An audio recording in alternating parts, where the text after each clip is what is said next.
Je viens de recevoir mon passeport avec mon nouveau visa russe, du coup je me suis dit que ça pourrait vous intéresser de savoir comment j'ai fait pour l'obtenir, quels documents j'ai dû fournir et aussi combien ça m'a coûté.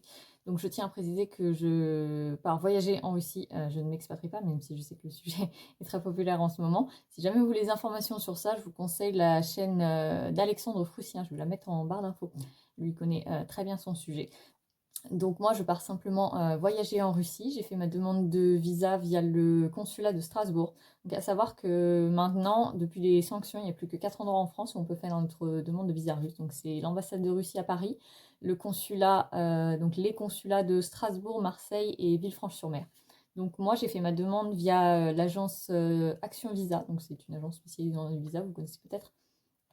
Tout simplement parce que le plus proche de chez moi, ce serait l'ambassade à Paris, et que en ce moment, c'est les Jeux Olympiques, c'est l'été, etc. J'ai pas envie de m'embêter. En fait, ça fait 4 ou 5 fois que Action Visa fait mon visa russe, et je les trouve très très bien. Ils sont très professionnels. Au final, ça ne me coûte pas plus cher que si je devais me déplacer moi-même, donc ça me fait gagner beaucoup de temps. Donc pour demander un visa russe, il vous faut 4 documents. Votre passeport valide 6 mois après la date de retour, le formulaire de demande de visa rempli, que vous avez rempli en ligne. Donc le formulaire est en français, il est beaucoup plus simple que le formulaire de demande de e-visa, c'est-à-dire qu'il fait exactement 2 pages, à peine une et demie. Plus il faudra coller une photo d'identité récente. Il vous demande vraiment les questions basiques, la raison de votre visite, combien d'entrées, et aussi l'organisation qui vous invite. Donc ça, c'est le numéro, la référence de votre lettre d'invitation. Donc les lettres d'invitation, on les trouve facilement sur Internet.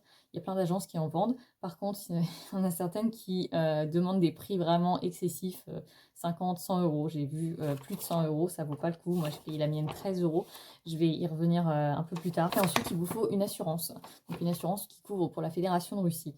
Donc moi, ce que j'ai fait, c'est que j'ai rassemblé tous les documents, j'ai mis ça dans une enveloppe, je suis allée à la poste et j'ai envoyé ça en lettres simples. Ne faites pas ça, envoyez ça en recommandé. Moi, j'avais pas envie de dépenser 20 euros ou plus pour envoyer ça en chronopost ou que sais-je. Donc l'agence les a reçus, je crois bien, le lendemain, parce que j'habite pas très loin de Paris, ils l'ont reçu le lendemain. Et presque le surlendemain, ils l'ont déposé au consulat de Strasbourg. Au bout de 2 semaines, ils m'avaient dit 9 jours. Je pense que c'était peut-être à cause des grandes vacances, etc. Au bout de 2 semaines, je l'ai reçu donc chez moi. Il y a un livreur de Chronopost qui est venu me remettre mon passeport avec mon nouveau visa. Donc pour ce qui est des prix, combien est-ce que j'ai payé exactement? Donc l'assurance, j'ai payé à peu près 50 euros. La lettre d'invitation, je l'ai payé 13 euros et quelques. Ensuite, des nouvelles photos d'identité, il me fallait des nouvelles photos d'identité, donc j'en ai payé 8 euros. L'envoi donc par la poste de timbres normaux, j'ai dû payer à peine 3 euros. L'agence, donc les frais d'agence, j'ai payé 64 euros. Et les frais consulaires, donc le visa en lui-même, les frais que le consulat russe a pris, c'était 80 euros. Donc tout ça en tout, j'ai payé 240 euros.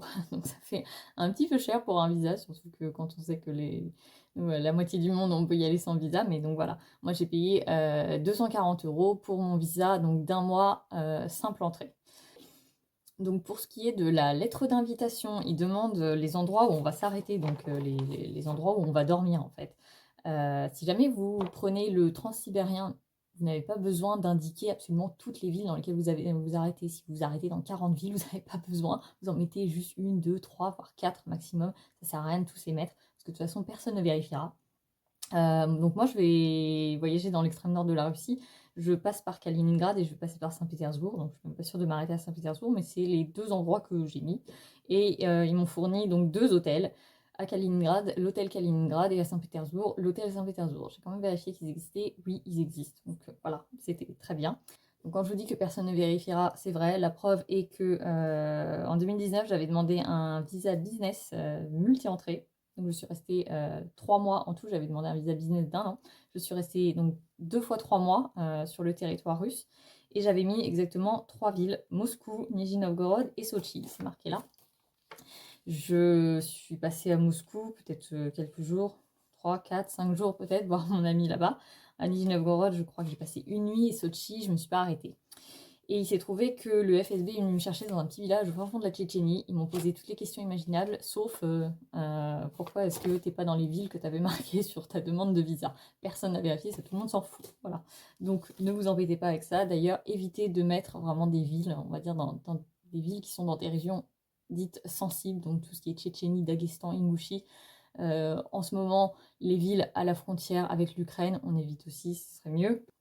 Voilà, si vous avez des questions, n'hésitez pas en commentaire, peut-être que je pourrais vous aider, à savoir que c'est mon expérience personnelle, je ne travaille pas pour une ambassade, ni un consulat, ni une agence de voyage, c'est vraiment moi, ma manière de faire pour obtenir mon visa.